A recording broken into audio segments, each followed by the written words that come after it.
चलिए हम लोग इस वीडियो में करंट अफेयर्स का एक सेशन देखेंगे, न्यू सेशन। हम पिछले 2 मंथ का मंथली वाइज एडिटोरिया का पूरा करंट अफेयर्स सोल्व करके डाल दिए हैं। आप प्लेलिस्ट में जा कर के उसको देख सकते हैं। मंथली महीने वाइज हम इसलिए करवा रहे हैं क्योंकि किसी भी एग्ज़ाम में करंट अफेयर्स का बहुत बड़ा योगदान हो रहा है। 10 से 15 क्वेश्चन, 15 के आसपास क्वेश्चन रह रहे हैं, तो 15 क्वेश्चन जो है बहुत बड़ा रोल प्ले करता है। तो हम मई का मई 2023 और जून 2023 का राष्ट्रीय घटनाक्रम, अंतर्राष्ट्रीय घटनाक्रम और विज्ञान प्रौद्योगिकी, ये तीनों एक ही चैप्टर, एक वीडियो में, हम एक ही क्लास में हम सारा कर देते हैं। तो आप उसको आप नहीं देखे हैं तो सबसे पहले जाकर के उसको देख लीजिए, और उसके बाद हम लोग जून और मई ख़त्म कर लिए, अप्रैल में आएंगे। तो आज हम लोग का जो न्यू सेशन रहेगा वो अप्रैल मंथ का रहेगा, क्योंकि आप मंथली वाइज करते हैं तो सारा क्वेश्चन आप एक महीने का जो भी इम्पोर्टेंट क्वेश्चन है वह एक बार घूम जाते हैं। तो अगर पूरे साल का अगर मंथली वाइज कर लेते हैं तो आपको कहीं से भी क्वेश्चन छूटेगा नहीं, चाहे वो अधिवेशन हो, सम्मेलन हो, रैंकिंग हो, अवार्ड हो, नियुक्ति हो, कुछ भी हो, मंथ में सब कुछ मिलता है। और यहीं से फिर जाकर के वो आपको क्वेश्चन उठता है। तो मई तक हम लोग ख़त्म कर लिए हैं। अब हम लोग चलेंगे अप्रैल 2023 में, और प्रैक्टिस सेट भी डाला गया है 2022-23 वाला जो फाइनेंशियल ईयर था उसका। तो आप प्रैक्टिस सेट के तौर पर भी अब करंट अफेयर्स को आप जाकर के प्ले लिस्ट से देख सकते हैं। तो चलिए अप्रैल 2023 का करंट अफेयर्स राष्ट्रीय घटनाक्रम में स्टार्ट करते हैं। हाल ही में डेयरी अनुसंधान संस्थान करनाल ने भारत में पहली बार गाय की देसी नस्ल गिर का क्लोन बछड़ा तैयार किया, जिसका नाम गंगा रखा गया। गिर है जाति का नस्ल, गिर एक देसी नस्ल है, ठीक है। तो कहाँ किया गया? तो करनाल ने, राष्ट्रीय डेयरी अनुसंधान संस्थान कहाँ है? करनाल में। नेक्स्ट क्वेश्चन, केरल में पहला सौर ऊर्जा संचालित पर्यटक जहाज लॉन्च किया गया, जिसे सूर्य मसू नाम दिया गया। पूछा जाएगा आपसे क्वेश्चन कैसा बनेगा कि सौर ऊर्जा संचालित पर्यटक जहाज भारत के किस राज्य ने लॉन्च किया? तो केरल में लॉन्च हुआ। उसका नाम अगर पूछ देगा तो सूर्यमसू हो जाएगा। इसकी क्षमता है कि 100 यात्री को एक बार में ले जा सकता है पर्यटन पर। प्रधानमंत्री नरेंद्र मोदी ने असम के गुवाहाटी में पूर्वोत्तर भारत के पहले एम्स का उद्घाटन किया है। पूर्वोत्तर नॉर्थ ईस्ट में कोई भी एम्स नहीं था, तो पहले एम्स का उद्घाटन गुवाहाटी, असम के गुवाहाटी में किया। तो VVI क्वेश्चन बन जाएगा, क्योंकि पूर्वोत्तर भारत से संबंधित अगर कुछ रहते हैं और वो पहली बार किए जाते हैं तो आपको इम्पोर्टेंट हो जाते हैं। अंतर्राष्ट्रीय बाजार वर्ष के उपलक्ष्य में संघाई सहयोग संगठन देशों के मिलेट्स फूड फेस्टिवल का आयोजन पर्यटन मंत्रालय द्वारा मुंबई में किया गया। मिलेट्स को मोटे अनाज के तौर पे, श्री अन्न के तौर पे रखा जा रहा है। फरवरी मंथ इसी का मंथ घोषित किया गया, तो आप इस प्रकार की इसको भी इम्पोर्टेंट मान सकते हैं। अगर चैनल पर नए हैं तो आप सब्सक्राइब कर लीजिएगा, ताकि आपको बिना बताए आप जब भी वीडियो हम डालते हैं, अपलोड होता है, तो आप तक पहुंच जाए। और लाइक करना ना भूलिएगा। अगर वीडियो अच्छा लगे तो लाइक करिए, सब्सक्राइब करिए और अपने दोस्तों के बीच भी शेयर करिए, ठीक है। और वर्ष 2023 में भारत ने SCO की अध्यक्षता भी संभाली है, ये भी आप याद रखिएगा। तो SCO का अध्यक्षता संभाली है, तो SCO का सम्मेलन कहाँ होगा? तो भारत में होगा। 14 अप्रैल को डॉक्टर भीमराव अंबेडकर की जयंती मनाई जाती है। तो कैवीं जयंती मनाया गया? 132वीं जयंती मनाया गया। ये तेलंगाना सरकार ने BR अम्बेडकर की भारत की सबसे ऊंची कांस्य प्रतिमा का अनावरण किया, जो 125 फीट ऊंची है। और सबसे ऊंचा अगर मूर्ति में पूछा जाएगा तो आपका सरदार वल्लभ भाई पटेल का है, वो सरदार सरोवर बांध के नज़दीक है, नर्मदा नदी के तट पे, गुजरात में है। लेकिन ये भीमराव अम्बेडकर का बोला जा रहा है बात, तो ये सबसे ऊंची है, अब तक का सबसे ऊंची है भीमराव अम्बेडकर की प्रतिमाओं में, जो हैदराबाद में स्थापित किया गया है केंद्र तेलंगाना सरकार द्वारा। अखिल भारतीय आयुर्वेद संस्थान ने नई दिल्ली में महिलाओं के संतान उत्पत्ति की अक्षमता पर, मतलब बाझमता, जो बांझनता होता है, राष्ट्रीय सम्मेलन सृजना का आयोजन किया। बहुत अच्छा है, बहुत अच्छा, मतलब एक सोच है, विचार है। इसका उद्देश्य महिलाओं की इन समस्याओं को दूर करने का प्रयास किया गया। तो किसके द्वारा किया गया? अखिल भारतीय आयुर्वेद संस्थान नई दिल्ली के द्वारा। गर्मियों में पानी की समस्या से निपटने के लिए जल बजट जारी करने वाला केरल पहला राज्य बन गया। जल बजट किस राज्य ने जारी किया है? तो केरल राज्य ने किया है। इसका उद्देश्य है राज्य में पानी की उपलब्धता वाले क्षेत्र तथा जनसंख्या के आधार पर पानी की खपत के आंकड़ों का पता लगाना। ठीक है, उद्देश्य से ज़्यादा इम्पोर्टेंट नहीं है, बस थोड़ा सा कहाँ किया गया ये इम्पोर्टेंट हो जाता है। जल बजट जारी करने वाला कौन सा राज्य बन गया? केरल। उत्तर प्रदेश सरकार ने 2030 तक सभी भारतीय विभागों में इस्तेमाल होने वाली वाहनों को इलेक्ट्रिक वाहनों में बदलने का लक्ष्य निर्धारित किया है और यह ऐसा करने वाला भारत का पहला राज्य हो गया है। अगर कर लेता है तो 2030 तक अगर कर लेता है तो करने वाला पहला राज्य हो जाएगा। बाजरा के उत्पादन को बढ़ावा देने के लिए जोधपुर राजस्थान में, क्योंकि जोधपुर राजस्थान में मोटे अनाज ही होते हैं मुख्य तौर पे, तो वहीं पे बाजरा होगा। तो बाजरा के उत्पादन को बढ़ावा देने के लिए जोधपुर राजस्थान में मिलेट्स महोत्सव का आयोजन किया गया है। देश में खाद्यान्न उत्पादन बढ़ाने के लिए केंद्रीय मंत्री अमित शाह ने दुनिया का पहला नैनो लिक्विड उर्वरक क्या बोला जाता है, नैनो लिक्विड उर्वरक की अभी डिमांड बहुत ज़्यादा प्रधानमंत्री द्वारा उत्साहित किया जा रहा है, प्रोत्साहित किया जा रहा है, बट अभी धरातल पे इसको देखने पे या करने पे किसान लोग नहीं विश्वास कर रहे हैं।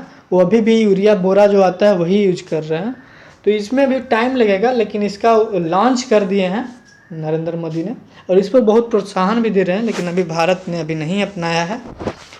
चुनाव आयोग ने कर्नाटक विधानसभा चुनाव में पहली बार वोट फ्रॉम होम की शुरुआत की। इसके तहत वैसे व्यक्ति जो अक्षमता के कारण मतदान केंद्रों पर नहीं जा सकते या वृद्ध हैं, वे घर से ही वोट दे सकते हैं। ऑनलाइन कर दे रहे थे, जिसका नतीजा हुआ कि कांग्रेस जीत गया। भारतीय रिजर्व बैंक, हाँ तो आप बताइए कि कर्नाटक के अभी मुख्यमंत्री कौन है? नवनिर्वाचित मुख्यमंत्री का नाम बताइए। आप कमेंट बॉक्स में इस आंसर दीजिए आप इस क्वेश्चन का। कर्नाटक के मुख्यमंत्री, वर्तमान मुख्यमंत्री कौन है? भारतीय रिजर्व बैंक की सेंट्रल बैंक डिजिटल करेंसी को स्वीकार करने वाली रिलायंस जनरल इंश्योरेंस पहली बीमा कंपनी बन गई है।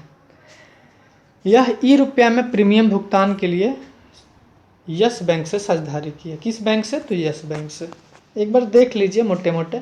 प्रधानमंत्री नरेंद्र मोदी ने केंद्र शासित प्रदेश दादर नगर हवेली और दमन दीव के सिलवासा शहर में नमो medical education and research institute का उद्घाटन किया। कहाँ पे? तो सिलवासा में। इसका राजधानी भी है। किसने उद्घाटन किया? तो नरेंद्र मोदी ने किया। क्या किया? नमो medical education and research institute का उद्घाटन किया है। अब आइए नेक्स्ट। भारत के पर्वतारोही अर्जुन वाजपेयी नेपाल में स्थित माउंट अन्नपूर्णा पर चढ़ने वाले पहले भारतीय पुरुष बन गए हैं। अन्नपूर्णा की ऊंचाई 8091 मीटर है, जो 8000 मीटर से अधिक ऊंचे 7 पर्वतों को अर्जुन वाजपेयी ने फतह कर लिया है। कितने पर्वतों को फतह किया है? तो 7 पर्वतों को। एक कहाँ के रहने वाले हैं? भारत के रहने वाले हैं अर्जुन वाजपेयी।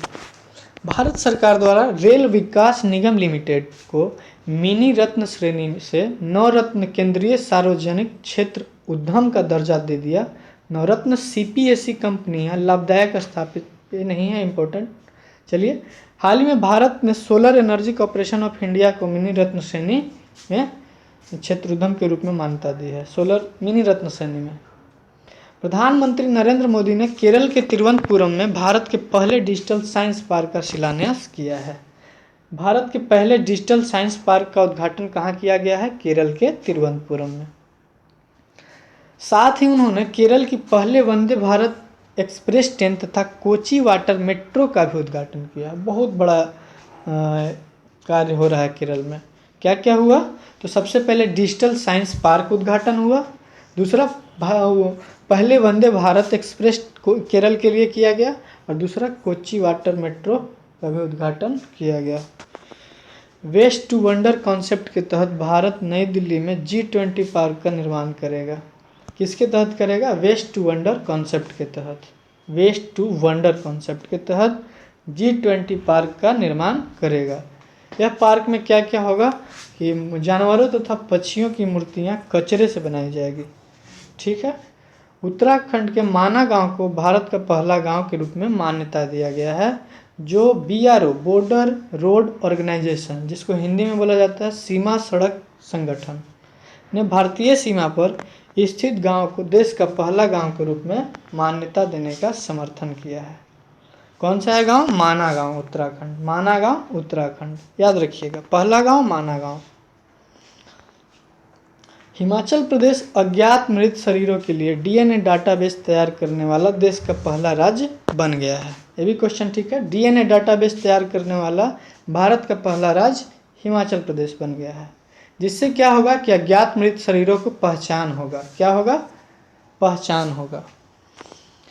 तो DNA डाटाबेस तैयार करने वाला भारत का पहला राज्य हिमाचल प्रदेश। केंद्रीय नागरिक विमानन मंत्री जो कि ज्योतिरादित्य सिंधिया हैं, इन्होंने यूरोपीय संघ भारत विमानन शिखर सम्मेलन के दौरान देश के 121 हवाई अड्डों को 2025 तक कार्बन मुक्त करने का लक्ष्य निर्धारित किया है। अमेरिका के आईफोन निर्माता कंपनी एप्पल ने मुंबई में भारत का पहला एप्पल रिटेल स्टोर स्थापित किया है। भारत का पहला एप्पल रिटेल स्टोर कहाँ स्थापित किया गया है? मुंबई में। तो एप्पल के CEO आपको पता होगा कौन है? तो टिम कुक है। एप्पल हमारा अमेरिका की कंपनी है। हिमाचल प्रदेश के शिमला के मसोबरा में राष्ट्रपति द्रौपदी मुर्मू ने राष्ट्रपति निवास ट्यूलिप गार्डन का उद्घाटन किया। ट्यूलिप गार्डन का उद्घाटन हिमाचल प्रदेश के शिमला के मसोबरा में किया गया। ठीक है।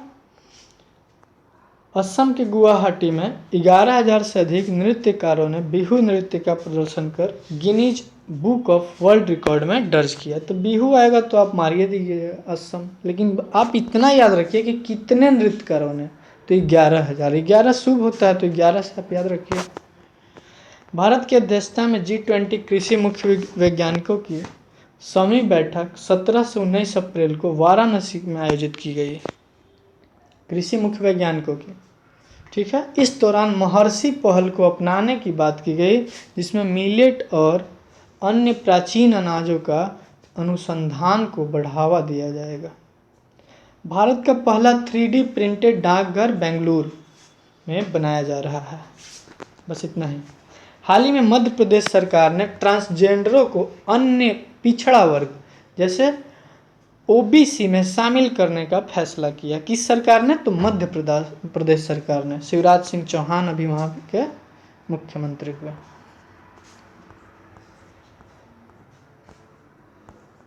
ठीक है, थोड़ा सा और है, एक पेज और देख लेते हैं। एक पेज नहीं है, मतलब एक रो है। BR अम्बेडकर की जयंती के अवसर पर भारत सरकार ने देखो अपना देश किस प्रकार का? तो देखो अपना देश पहल के तहत अंबेडकर सर्किट पर्यटक ट्रेन को लॉन्च किया है। यह जो है पर्यटन ट्रेन नई दिल्ली, महाराष्ट्र, उत्तर प्रदेश, बिहार आदि में BR अम्बेडकर के जुड़े 8 शहरों को कवर करेगी। ठीक है। ऐसे अम्बेडकर जी कहाँ के रहने वाले थे? तो बंगाल के रहने वाले थे, तो इसलिए कहाँ दिया? नई दिल्ली, महाराष्ट्र, उत्तर प्रदेश, बिहार। कोलकाता में हुगली नदी के नीचे भारत का पहला अंडर वाटर मेट्रो ट्रेन या रेल को सफलतापूर्वक संचालित किया गया। हुगली नदी के नीचे भारत का under water metro rail Kolkata में हुगली नदी के नीचे संचालित किया गया। भारत की पहली semi high speed regional rail service का नाम रैपिड एक्स रखा गया है। Regional rail rapid x. यह ट्रेन राष्ट्रीय राजधानी क्षेत्र के प्रमुख शहरों को जोड़ेगी। एसोसिएशन फॉर डेमोक्रेटिक रिफॉर्म्स द्वारा जारी रिपोर्ट के अनुसार आंध्र प्रदेश के मुख्यमंत्री जगनमोहन रेड्डी देश के सबसे अधिक संपत्ति वाले मुख्यमंत्री हैं। ठीक है। और सबसे कम में शायद नवीन पटनायक जो असम के यहाँ उड़ीसा के जो हैं CM, उन्हीं का सबसे कम संपत्ति है। हाल ही में केंद्रीय कानून मंत्री ने जम्मू विश्वविद्यालय में भारतीय संविधान के डोगरी संस्करण को लॉन्च किया। डोगरी संस्करण कहाँ होगा? तो जम्मू में ही होगा। राजस्थान सरकार ने 11 अप्रैल को समाज सुधारक महात्मा ज्योतिबा फुले की जयंती को सार्वजनिक अवकाश घोषित किया है। किस सरकार ने? तो राजस्थान सरकार ने। 11 अप्रैल किनका जन्म दिवस है? तो ज्योतिबा फुले की जयंती है, और इसी दिन को, इसी तारीख को सार्वजनिक अवकाश घोषित करने का योजना राजस्थान सरकार के द्वारा लिया गया है। कूल रूफ पॉलिसी, कूल मतलब ठंडा हो ही जाता है, तो छत से ठंडा मिलेगा मतलब ठंडा के लिए, गर्मी से बचने के लिए। तो गर्मी पड़ता किधर है? साउथ में। तो साउथ में कहाँ? तो तेलंगाना में। ऐसे याद रखिए आप। कूल रूफ पॉलिसी तेलंगाना सरकार द्वारा शुरू किया गया। इसका उद्देश्य वही है, गर्मी से बचाने के लिए। उत्तर प्रदेश के महाराजगंज में विश्व का पहला एशियाई राजा गिद्ध संरक्षण एवं प्रजनन केंद्र स्थापित किया गया, क्योंकि गिद्ध हमारे देश से क्या हो रहा है? विलुप्त के कगार पे, विलुप्त प्राणी में आता है, तो इसलिए उसके संरक्षण के लिए प्रजनन केंद्र स्थापित किए जा रहा है।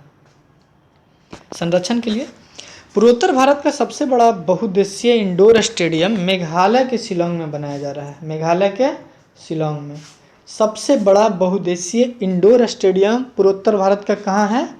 तो मेघालय के शिलांग में बनाया जा रहा है, जिसका नाम जवाहरलाल नेहरू स्टेडियम रखा गया। चलिए, मोदी जी के द्वारा कुछ तो किया गया जो जवाहरलाल नेहरू के द्वारा नाम रखा गया उनके नाम पे, वरना ही अपना ही नाम या कुछ रख देते हैं ऐसे ही कुछ। केंद्रीय गृह मंत्री अमित शाह ने अरुणाचल प्रदेश के किबुथु गांव में वाइब्रेंट विलेज प्रोग्राम का शुभारंभ किया। किसने? तो अमित शाह ने। हाल ही में भारत को 1 जनवरी 2024 से 4 वर्ष के कार्यकाल के लिए संयुक्त राष्ट्र के सांख्यिकी निकाय का सदस्य चुना गया है। याद कर लीजिएगा इसको। संयुक्त राष्ट्र के सांख्यिकी निकाय का सदस्य कितने वर्षों तक के लिए चुना गया है? तो 4 वर्षों के लिए। आपका क्वेश्चन यही पूछेगा अगर इससे पूछेगा तो। हाल ही में चीन ने अरुणाचल प्रदेश के कुछ क्षेत्रों को अपना बताते हुए वहाँ 11 स्थानों के नाम परिवर्तित कर दिया है। किसने? तो चीन ने। और चीन अरुणाचल प्रदेश को तिब्बत का दक्षिणी भाग जंगनान कहता है। अरुणाचल प्रदेश को तिब्बत का दक्षिणी भाग जंगनान कहता है। पर्यटन विभाग और कला संस्कृति विभाग द्वारा 15-16 अप्रैल को बिहार के गोपालगंज में थावे फेस्टिवल का आयोजन किया गया। बिहार से इम्पोर्टेंट है, तो आप बिहार से इम्पोर्टेंट एग्जाम जो बिहार से संबंधित होते हैं उसमें तो पूछेगा ही पूछेगा। इसका उद्देश्य थावे दुर्गा मंदिर के प्रति पर्यटकों को आकर्षित करना है। इसी महोत्सव में क्या हुआ था कि एक बिहारी गायिका थी, शायद प्रियंका सिंह है या क्या है, प्रियंका पांडे है शायद, उसका अपमान भी किया गया था माइक छीन करके लोगों के द्वारा। यही था थावे में फेस्टिवल। और गोपालगंज के रहने वाले, पर्सनल गोपालगंज के रहने वाले भी थे। बस वही है, जाति राजनीतिगत भावना था। राष्ट्रपति द्रौपदी मुर्मू ने असम के काजीरंगा राष्ट्रीय उद्यान में गज उत्सव 2023 का उद्घाटन किया। गज उत्सव 2023 का उद्घाटन राष्ट्रपति द्रौपदी मुर्मू ने असम के काजीरंगा उद्यान में किया है। इसका उद्देश्य है भारत के राष्ट्रीय विरासत पशु हाथी का संरक्षण देना। आपसे एक स्टैटिक क्वेश्चन में पूछ सकता है कि भारत के विरासत पशु कौन है, तो आपको ऑप्शन रहेगा गाय, बैल, हाथी, शेर। तो आप हाथी को मारिएगा, क्योंकि विकराल रूप रहता है हाथी का है, तो विकराल से याद रखिए विरासत। ठीक है, शायद हम लोग का राष्ट्रीय खत्म हो गया है, राष्ट्रीय घटनाक्रम। अब हम लोग किसका? अप्रैल मंथ का। हम लोग मार्च में नहीं चलेंगे, हम लोग सिर्फ और सिर्फ अप्रैल का राष्ट्रीय कर लिए, तब अंतर्राष्ट्रीय में आते हैं जो नीचे होगा।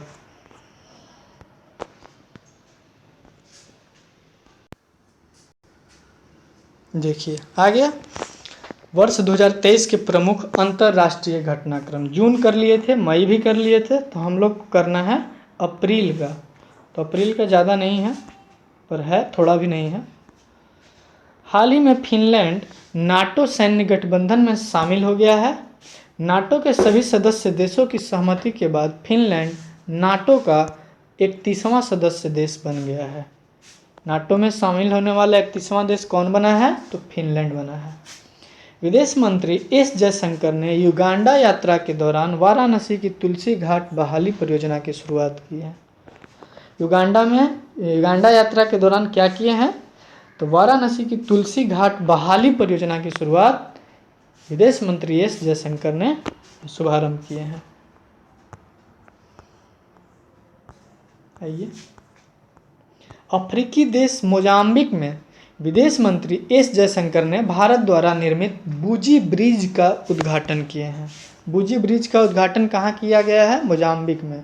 किसके द्वारा किया गया है? तो एस जयशंकर ने। भारत द्वारा निर्मित, वो भारत के द्वारा बनाया गया था, इसलिए उसका अनावरण भी भारतीय के द्वारा किया गया।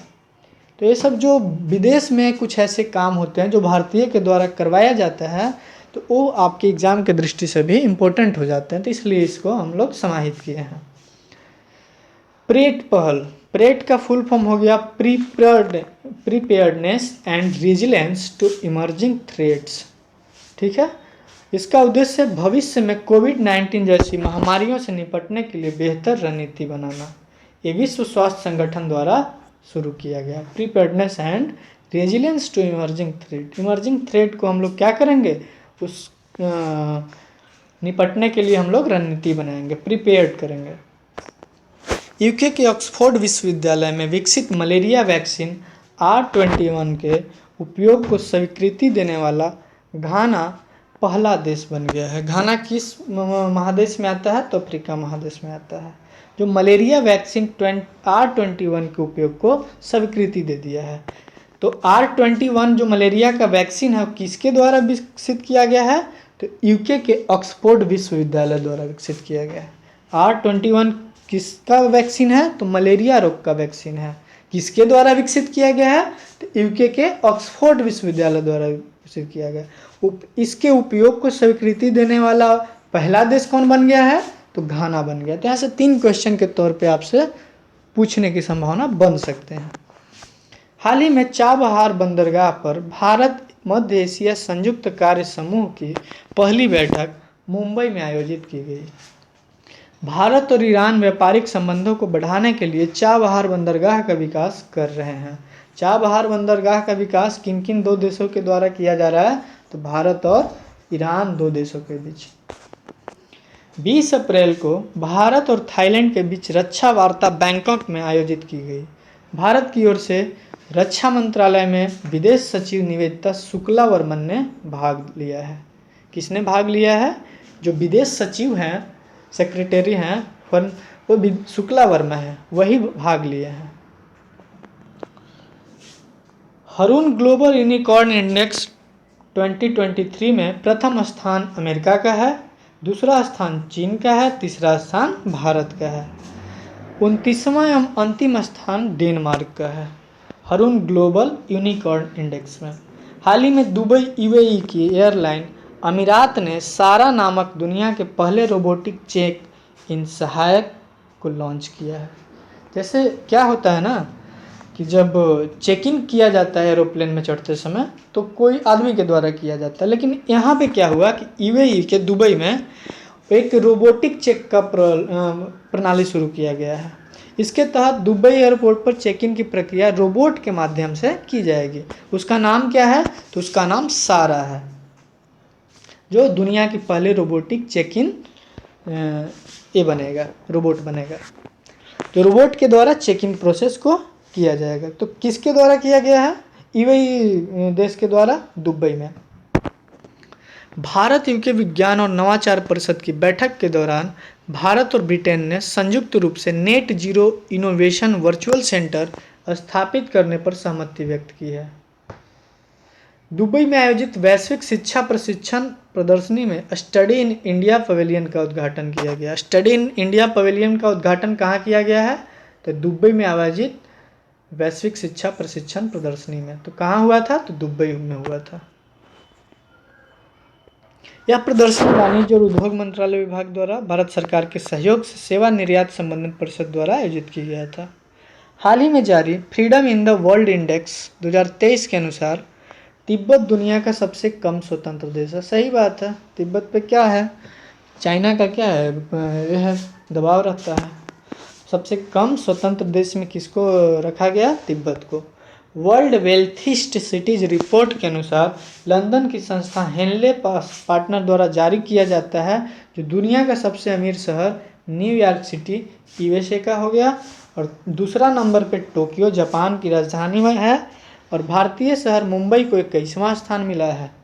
और भारत में सबसे महंगा शहर भी मुंबई को ही माना जाता है, माना क्या जाता है, डाटा आया है। हाल ही में जारी एक रिपोर्ट के अनुसार सीरिया दुनिया का सबसे बड़ा नार्को स्टेट बन गया। नार्को कहने का मतलब क्या है, नशीली चीज़ों का अधिकतम निर्यात करना। तो वही है, नार्को स्टेट सबसे बड़ा कौन बन गया है, सीरिया बन गया है, क्योंकि वहाँ का जितना अर्थव्यवस्था है सबसे ज़्यादा वो किससे मिलता है, नशीली चीज़ों का निर्यात से मिलता है। वर्ल्ड ऑफ स्टैटिक्स द्वारा जारी दुनिया के आपराधिक देशों की सूचना में वेनेजुएला प्रथम स्थान पर है। किसमें, वर्ल्ड ऑफ स्टैटिक्स द्वारा जारी आपराधिक देशों की सूची में सबसे ज़्यादा अपराध वेनेजुएला में होता है, और भारत इस सूची में 77वें स्थान पर है। शायद मणिपुर के घटना के बाद अंतर्राष्ट्रीय लेवल पर इसका छवि घटेगा और ये 77 से और ऊपर चढ़ सकता है इसका रैंकिंग। थोड़ा सा है, बस इतना ही है, 4-5 टॉपिक और है, इसको भी हम लोग निपटा लेते हैं। हाल ही में विश्व स्वास्थ्य संगठन WHO ने 2 देशों तजाकिस्तान और अजरबैजान को मलेरिया मुक्त घोषित किया है। मलेरिया मुक्त WHO ने कौन कौन 2 देशों को घोषित किया 2023 में, तो तजाकिस्तान और अजरबैजान। अजरबैजान की राजधानी आपका बाकू हो जाता है, कहाँ हो जाता है, बाकू। तो ऐसे क्वेश्चन के भी आप राजधानी और वहाँ से संबंधित कुछ तथ्य, जैसे क्या बोला जाता है, PM हो गए, CM हो गए, इस प्रकार से भी आप देख सकते हैं, क्योंकि जो करंट इशू होता है उससे संबंधित आपको पूछेगा, राजधानी पूछेगा या कुछ पूछेगा। हाल ही में अमेरिका देश पेंसिल्वेनिया ने भारतीय त्यौहार दिवाली को आधिकारिक राजकीय अवकाश के रूप में मान्यता दी है, क्योंकि अमेरिका में बहुत ज़्यादा लोग इंडियन हैं, तो दिवाली को वहाँ क्या कर दिया, राजकीय अवकाश घोषित किया। और कौन सा ये है, पेंसिल्वेनिया। एयरपोर्ट काउंसिल इंटरनेशनल द्वारा जारी 2022 के दुनिया के सबसे व्यस्त हवाई अड्डों की सूची में अमेरिका का अटलांटा एयरपोर्ट शीर्ष पर रहा है। दुनिया का सबसे व्यस्त एयरपोर्ट कौन बना, अटलांटा एयरपोर्ट बना, जो कहाँ है, अमेरिका में है। और वहीं भारत के इंदिरा गांधी इंटरनेशनल एयरपोर्ट को 9वां स्थान प्राप्त हुआ है, 9वां स्थान प्राप्त हुआ है। अटलांटा एयरपोर्ट कहाँ है, तो USA अमेरिका में है, जो दुनिया का सबसे व्यस्त हवाई अड्डों की सूची में प्रथम स्थान पर है। फ्रांस के राष्ट्रपति इमैनुअल मैक्रो फ्रांस में होने वाली बास्टिल डे परेड के लिए भारतीय प्रधानमंत्री नरेंद्र मोदी को आमंत्रित किया है। जल्द ही इसी मंथ में, जुलाई मंथ में ही वो लौटे हैं वहाँ से। तो किस लिए गए थे, तो बास्टिल डे परेड में गए थे। बास्टिल डे परेड में क्या हुआ था कि भारत के सैनिक या सेना जो हुआ, वायुसेना और थल सेना के लोग वहाँ जाकर के कुछ परेड किए थे। वहाँ पे आपको जो फ्रांस हमको दिया है, क्या दिया है, राफेल जो विमान दिया है, राफेल के द्वारा भी वहाँ पे ये परेड करवाया गया था। आकाश में बहुत एक बनाया था, चित्र बनाया था, तो अगर आपको याद होगा तो हमारी बातों को आप रिकॉल कर पा रहे होंगे। तो जल्दी हुआ है, शायद 10 से 15। वहाँ से आकर ही क्या हुआ कि मणिपुर की घटना पे वो अपना संवेदनशील बयान दिया, बस वहीं से आ रहे थे। हाल ही में बहरीन ने देश में रोजगार सृजन और निवेश को आकर्षित करने के लिए गोल्डन लाइसेंस जारी किया है। गोल्डन लाइसेंस जारी करने वाला कौन देश है, तो बहरीन देश है। क्यों, क्योंकि रोजगार को सृजन करेगा और निवेश को आकर्षित करने के लिए ये करेगा। भारत और नेपाल के बीच साझा मिथिला संस्कृति को बढ़ावा देने के लिए नेपाल के मध्य प्रदेश के धनुषा जिले में नेपाल के मध्य प्रदेश के धनुषा जिले में जनकपुर धाम सांस्कृतिक महोत्सव का आयोजन किया गया। जनकपुर धाम सांस्कृतिक महोत्सव का आयोजन कहाँ किया गया, मध्य प्रदेश के धनुषा जिले में, जो कहाँ पड़ता है, नेपाल में। क्योंकि मिथिला संस्कृति क्या है ना, कि मिथिला क्षेत्र यही वाला है, कुछ भारत का कुछ नेपाल का, उसी हिस्सा को मिथिला बोला जाता था पहले। तो मिथिला में वही क्या थे, जनक कुमारी सीता थे, सीता जी का जन्म स्थान था, जो भी बोलिए। तो वहीं से मिथिला संस्कृति को बढ़ावा देने के लिए महोत्सव आयोजन किया गया है। भारत की मेजबानी में 12-13 अप्रैल को शिक्षा मंत्रालय द्वारा एससीओ युवा लेखक सम्मेलन का आयोजन किया गया है। एससीओ युवा लेखक सम्मेलन का आयोजन नई दिल्ली में शिक्षा मंत्रालय द्वारा किया गया है। इसका उद्देश्य है आधुनिक शिक्षा के अवसर प्रदान करना। ये हम लोग का अंतर्राष्ट्रीय घटनाक्रम अप्रैल मंथ का हुआ। अब हम लोग चलते हैं विज्ञान और प्रौद्योगिकी अप्रैल मंथ का, क्योंकि हम लोग अंतर्राष्ट्रीय और राष्ट्रीय दोनों को ख़त्म कर लिए हैं। तो अब हम लोग का मेन मकसद क्या है, 2023 के प्रमुख रक्षा विज्ञान एवं प्रौद्योगिकी घटनाक्रम को जानने का, क्योंकि ये साइंस एंड टेक्नोलॉजी से भी क्वेश्चन आपको करंट अफेयर्स में आते ही रहते हैं। तो जून कर लिए हैं, मई कर लिए हैं, 2 वीडियो में कर लिए हैं। अगर आप नहीं देखे हैं तो उसको आप जा कर के प्लेलिस्ट में करंट अफेयर्स का वीडियो है, प्लेलिस्ट बनाया है, उसमें आप जा कर के देख सकते हैं। मंथली वाइज करंट अफेयर्स वहीं आपको मिलेगा। तो ये अप्रैल का बहुत थोड़ा सा पार्ट होगा, ज़्यादा नहीं होगा, बस यही है, एक लाइन भी नहीं है, आधा है। नासा ने आर्टेमिस 2 चंद्र मिशन के लिए 4 सदस्यीय टीम की घोषणा की है, जिसमें क्रिस्टीना कोच चंद्रमा पर जाने वाली पहली महिला होंगी। पहली महिला कौन होगी? चांद पर जाने वाली क्रिस्टीना कोच होगी। तथा विक्टर ग्लोवर पहले अश्वेत व्यक्ति होंगे। विक्टर ग्लोवर इनके साथ जा रहे हैं, जो पहले अश्वेत व्यक्ति होंगे, और क्रिस्टीना कोच चंद्रमा पर जाने वाली पहली महिला होंगी। तो कौन सा मिशन है? Artemis 2 Chandrayaan mission. 5 अप्रैल को अंडमान निकोबार में तीनों सेनाओं ने संयुक्त सैन्य अभ्यास कवच का आयोजन किया है। कवच का आयोजन कहाँ किया गया है? तो अंडमान निकोबार में, तीनों सेनाओं के द्वारा। फ्रांस में आयोजित बहुराष्ट्रीय अभ्यास ओरियन में भारतीय वायुसेना दल ने भाग लिया। भारत की पहली महिला राफेल पायलट शिवांगी सिंह इसमें हिस्सा लेगी। तो आपको 2 क्वेश्चन यहाँ से बन गया कि भारत की पहली महिला राफेल पायलट का नाम क्या है? तो शिवांगी सिंह। ये कहाँ पे भाग ले रहे हैं? तो फ्रांस में आयोजित बहुराष्ट्रीय अभ्यास ओरियन, जो आपको हम बताएं कि जो परेड में गए थे प्रधानमंत्री हमारे, वहीं पे भाग लिए थे महिला पायलट के रूप में। यूरोपीय अंतरिक्ष एजेंसी ने बृहस्पति के बर्फीले तथा महासागर वाले चंद्रमा का पता लगाने के लिए जुपिटर आइसी मून्स एक्सप्लोरर लॉन्च किया।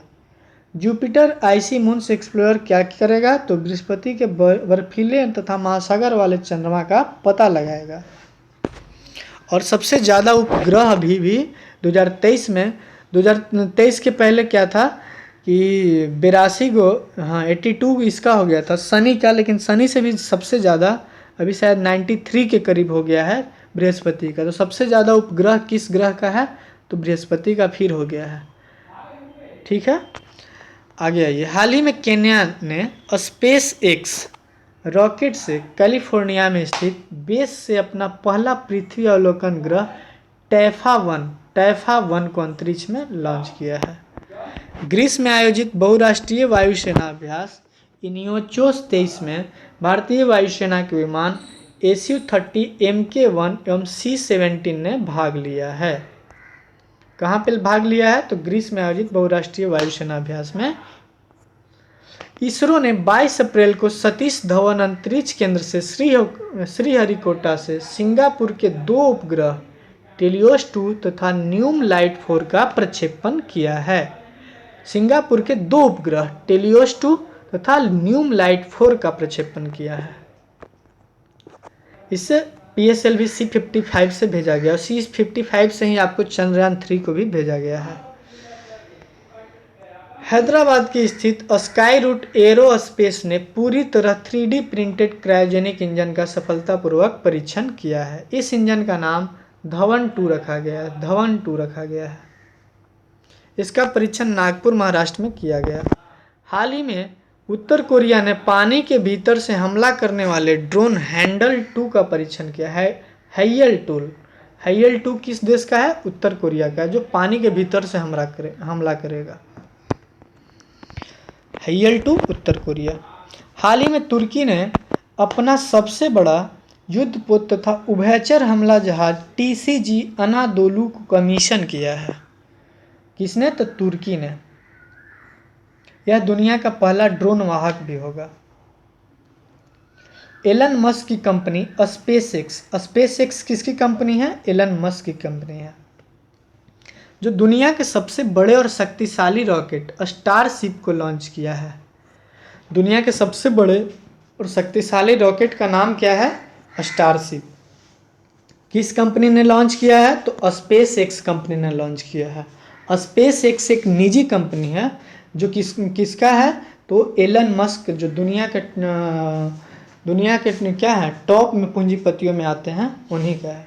जो प्रथम स्थान पर एलन मस्क आते हैं। तो याद रखिए, वही शक्तिशाली रॉकेट का नाम स्टारशिप को लॉन्च किया है, एलन मस्क कंपनी स्पेसएक्स द्वारा एक ये लॉन्च किया गया है।